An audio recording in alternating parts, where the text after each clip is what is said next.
आज धावपळीच्या काळात उसंत मिळणे कठीणच, तर दुसरीकडे कोरोनाच्या सावटात स्वसंरक्षण किती गरजेचं आहे हे सांगायलाच नको. परंतु योगासनांच्या माध्यमातून आपण स्वसंरक्षण आणि आरोग्य जोपासू शकतो. शिवाय आनंदी राहण्याचे मूलमंत्र इतरांनाही देऊ शकतो. याच योगासनांची सविस्तर माहिती देत आहेत सुनील अंबईकर.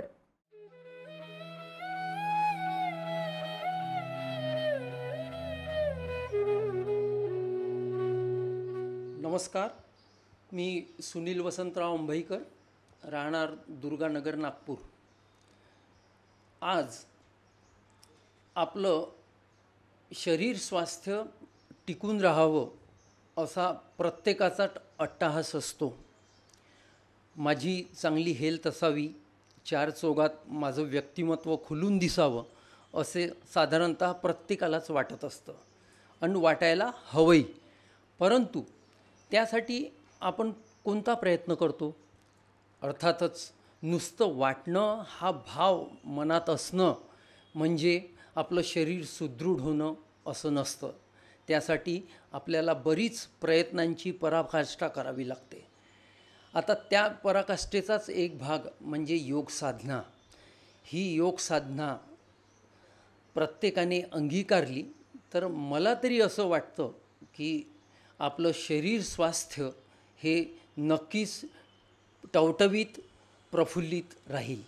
त्याकरिता आज मी एक योगा सत्राचं आयोजन आपल्यासमोर करावं असं ठरविलेलं आहे. आपल्या सर्वांनी नक्कीच याचा उपभोग घ्यावा ही विनंती. रोज करो योगा, योगा से ही होगा हा भाव माझ्या मनात फार पूर्वी आला. त्या दृष्टिकोनातून मी योगासाठी काहीतरी करावं, समाजासाठी काहीतरी करावं ह्या दृष्टिकोनातून हा एक संकल्प हाती घेतला. योगा हा आपल्या जीवनाला नक्कीच परिवर्तन घडवून आणण्यासाठी मदत करतो, ह्यात मुळीच शक्यता नाही किंवा शंका नाही. मी योगा हा प्रत्यक्ष बरेच वर्षापासून करत आहे आणि ज्याचा फायदा मला झालेला आहे आणि मला कधीही अशी बेचैनी अशी जाणवलेली नाही. त्यामुळे एक आतूनच त्याच्याशी कास जोडून घेतली आणि योगा हा माझ्या जीवनाचा अविभाज्य घटक म्हणून मी त्याच्याकडे बघणं चालू केलं. माझ्या दैनंदिन दिनचर्येमध्ये मी सर्वप्रथम योगा हा एक समोर टार्गेट ठेवलेला आहे. तो त्या पर्टिक्युलर दिवशी समजा एखाद्या वेळी झालं नाही तर मला काहीतरी माझ्या हातून चूक घडली असं जाणवतं. त्यामुळे त्याच्याशी गोडी, योगाविषयीची गोडी, त्याचा अभ्यास हा सदोदित करत राहावं असं मला वाटतं आणि मी लोकांनाही तेच सांगतो की त्यामुळे आपल्या याच्यामध्ये शरीर यंत्रणेमध्ये कसा बदल होतो हे प्रात्यक्षिकसुद्धा मी तुम्हाला करून दाखविलंच. आता साधारणतः योगाच्या बाबतीत योगा म्हटलं म्हणजे काही गैरसमज लोकांमध्ये झालेले आहे. आता आपल्या दैनंदिन जीवनामध्ये आपण काही कार्य करत असतो, घरकाम असतं, ऑफिसचं काम असतं, समाजातली काही कामं असतात, जबाबदाऱ्या असतात. बरेचदा असा गैरसमज होतो की आपण काहीतरी एक्झरसाईज करायची म्हटलं, अरे आज सकाळी तर मी ऑफिसमध्ये बरीच काम केलं. किंवा आपण म्हणतो माझ्या घरी मी समजा बाईच्या बाबतीत विचार केला, आपल्या गृहिणीच्या बाबतीत विचार केला तर ती आपल्याला उदाहरणं देते की मी घरचा स्वयंपाक केला, कपडे धुतले, घरचे साफसफाई केली. परंतु मला असं वाटतं की आपल्या शरीरासाठी तुम्ही काय केलं, शरीर स्वास्थ्य टिकून राहावं म्हणून काय केलं.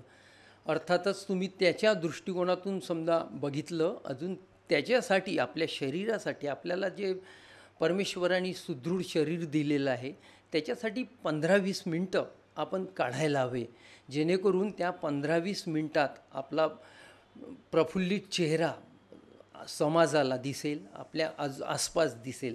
त्यामुळे 15 ते 20 मिनटं, अर्धा तास आपल्या शक्यतेनुसार आपल्या कॅपॅसिटीनुसार आपण समजा योग साधनेसाठी दिला तर नक्कीच मला असं वाटते की त्याचा आपल्या शरीरावर चांगलाच प्रयोग होईल, त्याचा उपयोग होईल.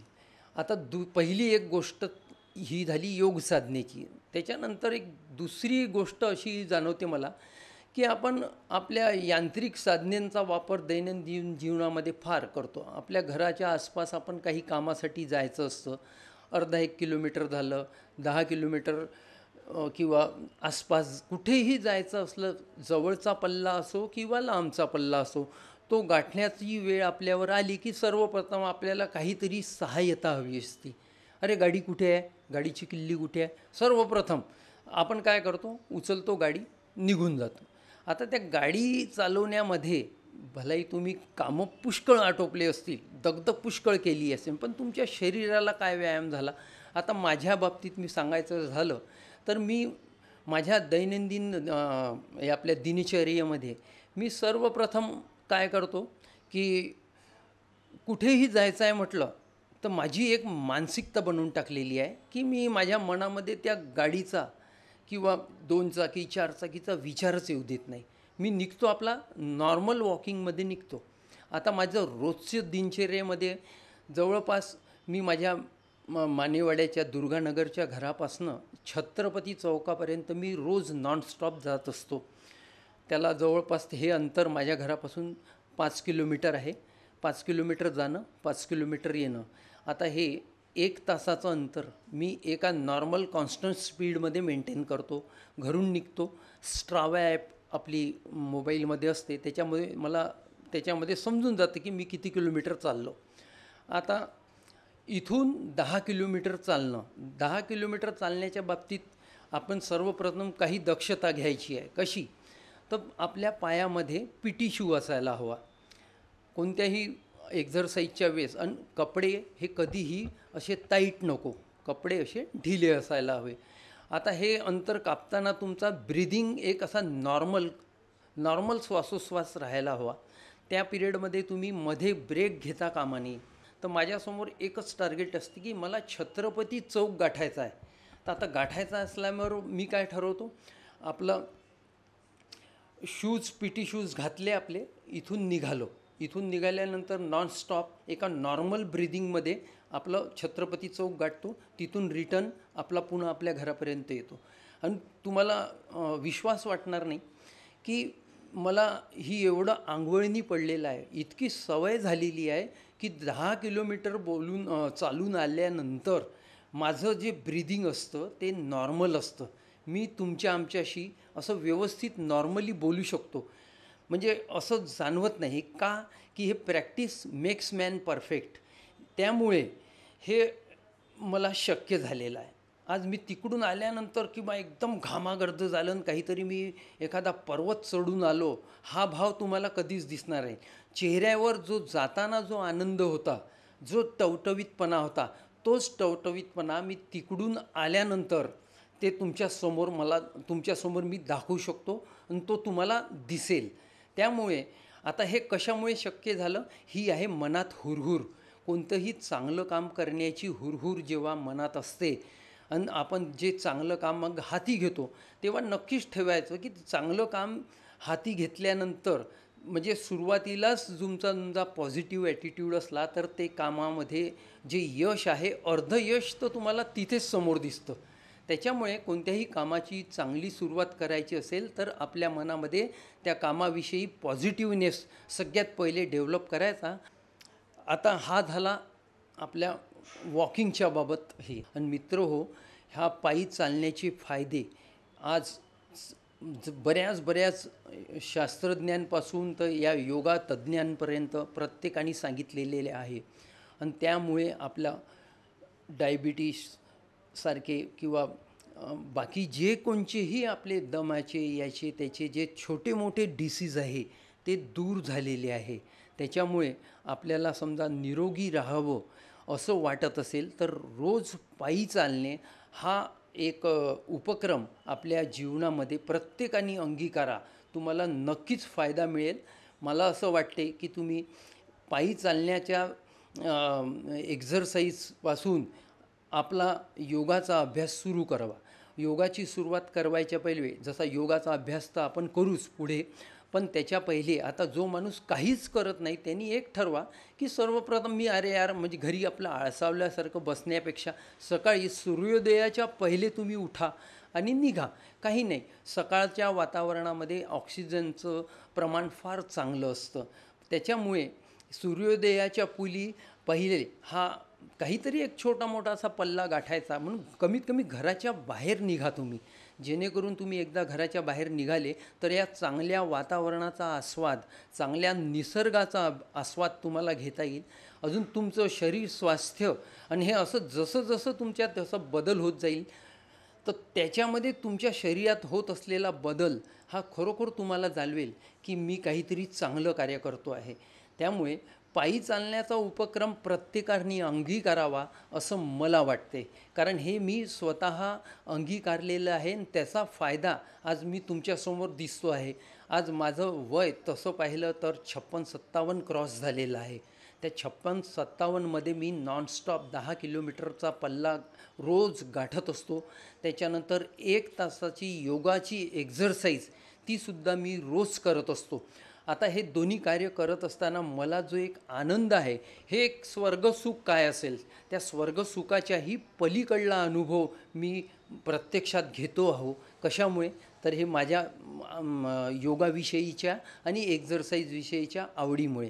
मलाही असं वाटतं की माझ्या आजूबाजूच्या परिसरातील व्यक्तींनी, लोकांनी, माझ्या मित्रमंडळींनी, माझ्या घरातील लोकांनी हे माझं जे योगाचा हा संकल्प आहे तोही त्यांनी अंगीकारावा आणि त्यामध्ये त्यांनी माझ्याप्रमाणेच त्यांचं स्वतःचं आरोग्य सुदृढ निरोगी जगावं असं मला वाटतं. आता रोज करो योगा, योगा से ही होगा हा संकल्प माझ्या मनात कसा आला. मी बरेचदा बघायचं की सुरुवातीला लहानपणापासून मला त्या डॉक्टरांकडे अशी गर्दी दिसायची. काय झालं तर डोकं दुखतं, कोणी म्हणायचं हातपाय दुखतात, कोणी म्हणायचं की माझी पचनशक्ती बरोबर नाही आहे. आता मला सांगा, शरीरामध्ये आपण आता जेव्हा जीवन जगत असतो तर आता काय आपल्या जीवनामध्ये आपण आपले काही जबाबदाऱ्या आहे, काही बाहेरचं अनुभव घेणं आहे, ह्या सगळ्या गोष्टी आपण केव्हा घेणार. आता हे सर्व गोष्टींचा उपभोग आपण तेव्हाच घेऊ शकू जेव्हा आपलं शरीर स्वास्थ्य सुदृढ असणार. पण काय मी प्रत्येक डॉक्टरकडे किंवा कोणी वैद्यकीय आपल्या यांच्याकडे आपल्याला तेच दिसायचं की लोकांची गर्दी. काय झालं, डोकं दुखतं, हातपाय दुखतं, कंबर दुखते, मान दुखते, ह्या प्रत्येक गोष्टी आणि प्रत्येकाच्या घरी. हे का, कशामुळे ही वेळ तुमच्यावर आली की त्याचमुळे की ज्यामुळे तुम्ही आपल्या वैयक्तिक आपल्या स्वतःच्या शरीराकडे सुद्धा तुम्हाला लक्ष द्यायला वेळ नाही. आता मित्र हो, खरंच विचार करा की थोडासा तुम्ही 5-10 मिनटाचा विचार आपल्या शरीरासाठी केला असता आणि त्याच्यासाठी तुम्ही योग साधना किंवा आपला पायी चालण्याचा अंगीकार केला असता तर त्याचा तुम्हाला नक्कीच फायदा झाला असता. मला असं वाटते की योग साधना ही प्रत्येकाने अंगीकारावी, जेणेकरून आपलं जीवन जे आहे आपण काहीतरी असं वेगळं असं जीवन जगत आहो असं. नाहीतर मग तीच प्रत्येक वेळी तुमच्या नशिबी नैराश्या. अरे यार कसा आहे तू, अरे यार क्या बताऊ, पीठ में दर्द है, क्या बताऊ सर में दर्द है. आता प्रत्येकाकडे अरे यार मेरी आँखों से तो दिखता ही नहीं, बराबर नहीं द्या, धुंदा धुंदा होता, थोडासा चलू तो चक्कर आता है. आता ह्या गोष्टी आपण ह्या जनरल चर्चेच्या गोष्टी आहेत का. तुम्ही गोष्टी कोणत्या ठेवा. अरे यार आज मी आत्ताच 10 किलोमीटरचा पल्ला गाठून आलो, अरे मी आत्ताच आपलं योगासनाचं हे करून आलो, अरे आत्ताच मी त्या बगीचात गेलो होतो, माझे मित्रमंडळी होते, त्यांना मला जे काही योगाचं थोडंसं ज्ञान होतं मी त्यांना वाटून आलो. आता हा आनंद चांगला की तुम्ही तुमच्या अडचणी लोकांना सांगणार ते चांगलं. आता अर्थातच चांगल्या गोष्टी वाटण्यामध्ये जो आनंद आहे तो वेगळाच आहे. मलाही असं वाटतं की तुम्ही कोणाला द्यायचंच झालं तर चांगला अनुभव द्या ना. आता माझ्या अडचणी ह्या माझ्यापुरती आहे. माझ्या नशिबात असलेलं दुःख हे तुम्ही लोकांसमोर ठेवाल तर त्याच्यात तुम्हाला काय मिळणार आहे? तुम्ही एक दुःख जेव्हा स्वतःचं दुसऱ्याला सांगता तेव्हा समोरचा माणूस दुःखी होतो. तो दुःखी झालेला माणूस तिसऱ्या माणसाला तेच दुःख फॉरवर्ड करतो. आता असं करत करत दुःखाचं आपल्याला डोंगर वाढवायचं आहे का? वाढवायचंच झालं तर चांगल्या गोष्टीचं, चांगल्या चांगल्या आदर्शाचं तुम्ही वितरण करा, जेणेकरून त्या समाजामध्ये चांगल्या गोष्टीचा प्रसार होईल. त्यामुळे मला तरी असं वाटतं की चांगल्या गोष्टी ह्या प्रत्येकाला आत्मसात केल्यानंतर, दुसरी गोष्ट, चांगल्या गोष्टी जेव्हा तुम्ही देता तेव्हा एक सुख, आंतरिक सुख तुमच्या मनामध्ये डेव्हलप होतं. तुम्ही काय करता की दुःख लोकांसमोर ठेवता. एक दुःख जेव्हा ठेवता तेव्हा तुमच्या चेहऱ्यावरच एक चिडचिडेपण किंवा रागाची भावना ही तुम्हाला दिसते. आता मी समजा एखादा रागीट, अरे यार ये ऐसी बात है. आता याच्यामध्ये तुमचं डोळे, मान, असे सर्व अवयव असे ताठ होतात. आता त्या ताठ झालेल्या चेहऱ्याकडे किंवा रागीट चेहऱ्याकडे बघितल्यानंतर समोरच्याला कोणता आनंद जाणवणार आहे? त्याच्यापेक्षा तुम्ही चेहरा टवटवीत प्रफुल्लित ठेवा ना. अरे यार मी योगा केला, आणि ह्या सगळ्या गोष्टी केल्यानंतर तुमच्या चेहऱ्यामध्ये जे परिवर्तन होतं ना, हे खरोखरच हे दिसतं, अनुभवास येतं. पण तुम्ही काय, आता कोणतीच तुम्हाला एक साधं गोष्ट सांगतो, एखादी संगीत किंवा एखादं गायन म्हणायचं असेल तर तुमच्या चेहऱ्यावर राग असला तर तुम्ही म्हणूच शकत नाही. किंवा योग साधना करायची झाली तर रागीट चेहरा तुम्ही समजा असेल तर तुम्ही कदापि ह्या गोष्टी करणे शक्य नाही. मन टवटवीत आणि प्रफुल्लित असलं ना तर तुम्ही ते योग साधना अधिक चांगल्या प्रकारे करू शकता. म्हणून मला असं वाटते की तुम्ही प्रत्येकाने ह्या चांगल्या गोष्टींची देवाणघेवाण करण्याची सवय प्रत्येकाच्या अंगी ठेवा. मला असं वाटते नक्कीच त्यामधून तुम्हाला, तुमच्या संसाराला, तुमच्या समाजाला नक्कीच फायदा होईल.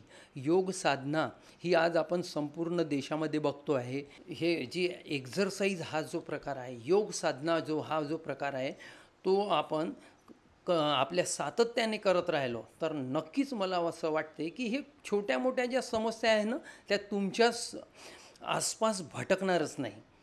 कारण कोणतेही दुर्गुण हे केव्हा आपल्या अंगामध्ये येतात, जेव्हा तुम्ही त्याला बळी पडलेले असता.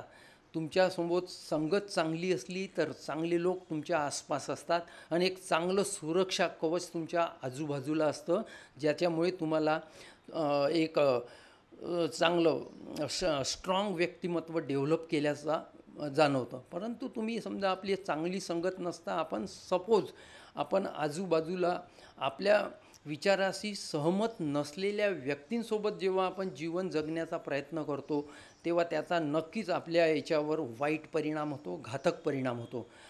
मित्रांनो, आपण सर्वांनी चांगल्या सवयी कशा आपल्यामध्ये आत्मसात करता येईल याचा प्रयत्न जीवनात करा आणि मग अनुभवा की हे जे आपल्याला मिळालेलं आहे हे खरोखरच. कारण आज माणसाला जो मानवी जीवन जे आपल्याला मिळालेलं आहे ना, ते फार चांगलं कार्य तुम्ही मागच्या जन्मी केलेलं असल्यामुळे तुम्हाला आज हा मानव जन्म मिळालेला आहे.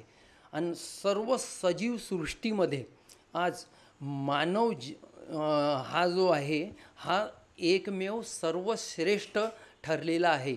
आज त्यांनी लावलेले शोध, त्यांनी केलेले कार्य हे सर्वांसमोर एक असा आदर्श आहे की आज प्रत्येकजण आज आपल्या याच्यामध्ये आपण दाखवून दिलेलं आहे की आम्ही मानव कोणत्याच क्षेत्रात कुठेच आम्ही कमी नाही.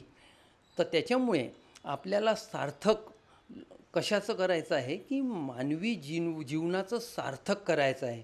ते सार्थक कसं, तर त्याच्यामध्ये आपण ह्या चांगल्या गोष्टी आत्मसात करून आपण जेव्हा करू तर नक्कीच आपल्याला एक समाजासमोर काहीतरी वेगळं, समाजाचं ऋण फेडल्याचं समाधान आम्ही आज लोकांसमोर ठेवू शकू. कशामुळे? ह्या चांगल्या सवयीमुळे. आता योगाची सुरुवात करायच्या पहिले आपण जसं सकाळी उठलो आणि एकदम योगा करण्यास सुरुवात केली तर असं करायचं एकदम मुळीच कारण नाही किंवा तेवढी घाई करूही नाही. मला असं वाटतं की योगाच्या पहिले वॉर्मअप हा एक प्रकार आहे की आपल्या शरीराला तुम्ही योगा करण्यासाठी रेडी करताय. तर त्यासाठी तुम्ही काय करा, सुरुवातीला हात, पाय, मान ह्या सर्व गोष्टी योगामध्ये आपल्याला उपयोगात येत असतात. त्याच्यामुळे ह्या सर्व गोष्टी त्या पर्टिक्युलर अँगलपर्यंत वागतील की नाही, तिथपर्यंत पोहोचतील की नाही, तर याची खात्री आपल्याला करून घ्यायची आहे. सकाळी उठलो आपण एकदम तुम्ही समजा योगासाठी बसले तर त्याचे परिणाम, घातक परिणामही बरेचदा आपल्याला बघावयास मिळू शकतात. त्यामुळे काळजी हीच घ्यायची की आपण सकाळी उठल्यानंतर आपली दिनचर्या, प्रातःविधी सर्व आटोपल्यानंतरच योगाला, नंतर वॉर्मअप वगैरे केल्यानंतरच योगाला सुरुवात करायची. आपलं सर्वप्रथम योगा करायच्या पहिले आपण एक लक्षात ठेवायचं की आपण पहिले फ्रेश होणे हा एक भाग. योगा सुरू करायच्या पहिले आपलं पोट, आपलं हातपाय धुवून आपलं शरीर हे सर्व स्वच्छ करून एका प्रसन्न वातावरणात आपल्याला योगाला सुरुवात करायची असते. त्यामुळे आपण ह्या गोष्टीकडे लक्ष द्यायचं की मी पूर्ण व्यवस्थित सुदृढ योगासाठी रेडी आहो. त्यामुळे हे समजा या गोष्टी समजा नसल्या तर तुम्हाला योगा करताना बेचैनी जाणवेल. त्यामुळे आपण सकाळी पूर्ण फ्रेश होऊनच योगाला सुरुवात करायची आहे. मी योगाचे काही प्रात्यक्षिकं तुमच्यासमोर ठेवणार आहोत. तसे योगाचे विविध प्रकार आहेत. आपल्या शरीरामध्ये आपली क्षमता हे जाणूनच आपण योगाची एक एक जे प्रकार आहे ते अंगीकारायचे आहे. मी जे तुम्हाला आपल्या प्रत्येक माणसाची शरीरयष्टी मी सांगतो की त्याच्यामध्ये थोडंफार परिवर्तन आहे. आज माझी शरीरयष्टी किंवा माझी कॅपॅसिटी ही वेगळी राहते. व्यक्तिपरत्वे याच्यामध्ये भिन्नता दिसून येते. त्यामुळे आपल्या शरीराची क्षमता काय आहे, मी कोणत्या प्रकारचं एक्झरसाईज कुठपर्यंत, किती मर्यादेपर्यंत करू शकतो याचा अभ्यास पहिले आपल्याला तसा समजूनच जातं की मी इतके किलोचं वजन उचलू शकील. नमस्कार. योग साधनेवर आता बरीच चर्चा झाली. आता तुमच्या मनातही, प्रत्येकाच्या मनात हाच भाव आला असेल, अरे यार, मी पण आता आजपासून योगा सुरू करणार. माझ्या शरीरामध्ये, माझ्या फिटनेसमध्ये मी पण परिवर्तन आणण्याचा प्रयत्न करणार.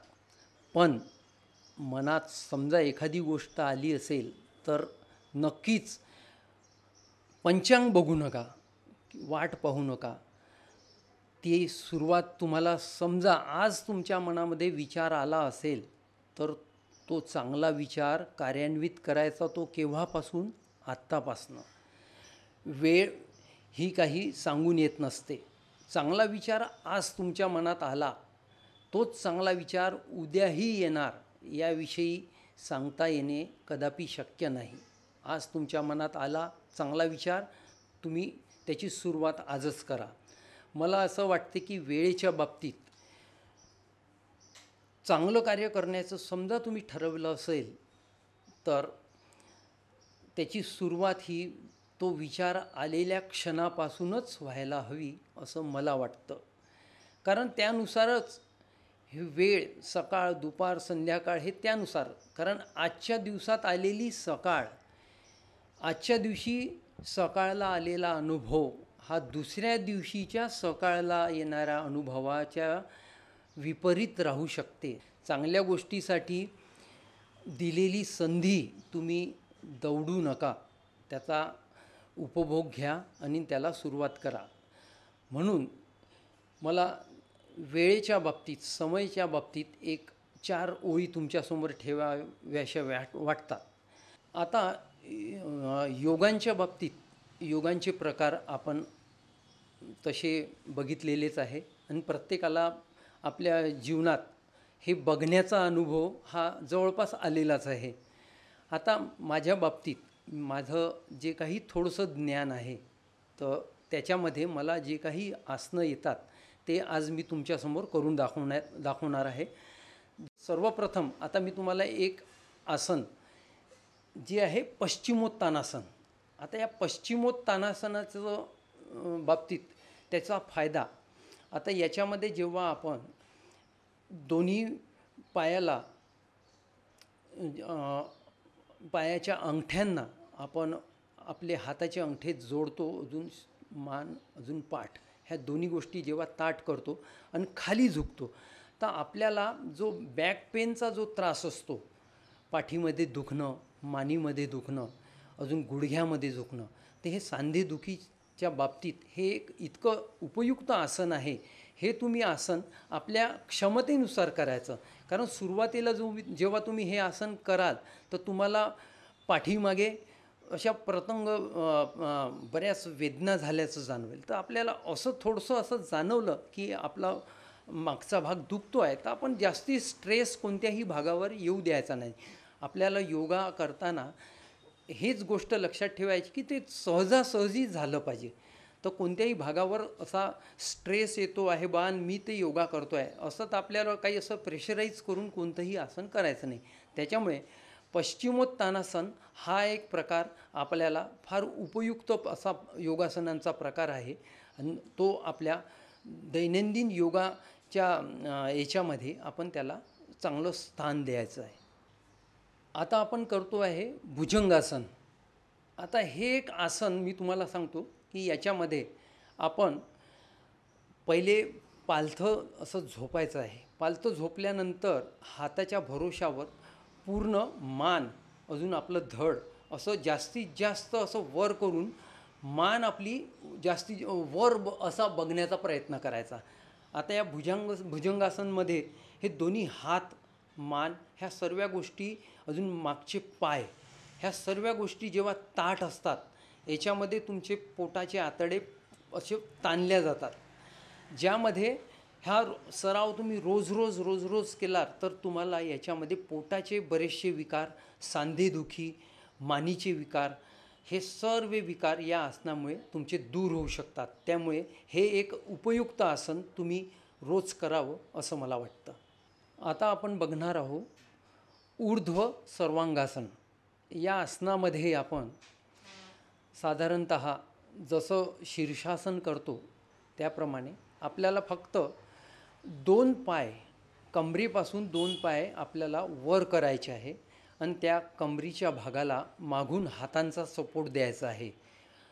जसं पिल्लरचा सपोर्ट आपण एखाद्या बिल्डिंगला देतो त्याप्रमाणे दोन्ही उभ्या असलेल्या पायांना मागून हातांचा सपोर्ट द्यायचा आहे. यामध्ये तुमचा रक्तप्रवाह पूर्ण खालच्या पोर्शनला येतो. त्याच्यामुळे आपल्याला याच्यामध्ये हातदुखी, पायदुखी, कंबरदुखी ह्या अशा बऱ्याच आपल्या व्याधींवर हे एक उपयुक्त असं आसन आहे. हे आसन आपण आपल्या योगासनांच्या रोजच्या याच्यामध्ये घेतलं तर आपल्या नक्कीच याचा चांगला उपयोग होईल. हे एक फार उपयुक्त असं आसन हलासन. या हलासनमध्ये आपण पहिले असं उतानं झोपायचं पाठीच्या भरोशावर. पाठीच्या भरोशावर झोपल्यानंतर हात एका लाईनीत सरळ. याच्यामध्ये आपल्याला नुसते समोरच्या टोकापासनं दोन्ही पाय असे हळूहळू, एक लक्षात ठेवायचं की कोणतंही आसन एकदम झटक्याने करायचं नाही. असं हळूहळू हे दोन्ही पाय जे आहे ते आपल्या डोक्याच्या मागच्या भागापर्यंत असे न्यायचे आणि पूर्ण सरळ रेषेमध्ये, हात सरळ रेषेमध्ये ज्या स्थितीत आहे त्या स्थितीमध्ये राहणार.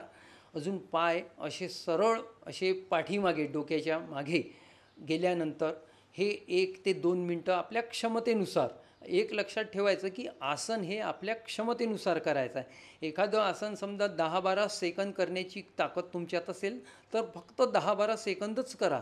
त्याच्यामध्ये वाढवण्याचा प्रयत्न करू नका. ते सरावानुसार ते तुमचं ते वेळ ही आपोआपच वाढत जाते. त्याच्यामुळे हे एक आसन आपल्या रोजच्या आसनांमध्ये उपयुक्त असं आसन आहे. आसनांमधलं हे एक चांगलं इफेक्टिव्ह असं आसन आहे ज्याचं नाव आहे धनुरासन. आता यामध्ये आपण पहिले पालथं झोपायचं. पालथं झोपल्यानंतर दोन्ही हात आणि दोन्ही पाय, दोन्ही हातांनी मागच्या साईडनी दोन्ही पाय आपल्याला धरायचे आहे. अजून पूर्ण बॉडी ही वरच्या दिशेला करायची आहे, मान वरती करायची आहे आणि जेवढं जास्तीत जास्त पोट आपण ताणण्याचा प्रयत्न करू त्याचा तेवढाच चांगला इफेक्ट आपल्या शरीर रचनेवर होणार आहे. हे धनुरासन हेही एक चांगल्या आसनांपैकी एक आहे. याचा आपल्या क्षमतेनुसार अभ्यास केला तर याचे चांगले फायदे पोटाच्या विकारांचा, मानीचा समजा त्रास असेल, स्पॉन्डिलायटिस असेल तर हे बरेचसे आजार याच्यापासून आपण दूर करू शकतो, टाळू शकतो. चक्रासन ह्या आसनाच्या बाबतीत असं दिसून येतं की एकदा ही आसन सुरुवातीला कोणीही म्हटलं की मी करून बघतो तर याच्यामध्ये सुरुवातीला एकदम असं वाटतं की हे अवघड असावं. पण प्रॅक्टिस मेक्स मॅन परफेक्ट ह्या म्हणीप्रमाणे समजा आपण ठरवलं की मी हे आज नाही, उद्या नाही, 1 दिवस, 2 दिवस, 3 दिवस असा सराव करत गेलो तर हे आसन आपल्याला इतक्या सहजासहजी करता येईल. दोन्ही हात आणि दोन्ही पाय हे आपल्याला जमिनीवर ठेवून मधली जी बॉडी आहे, मधलं शरीर जे आहे ते वरच्या साईडनी आपल्याला टाईट करायचं आहे.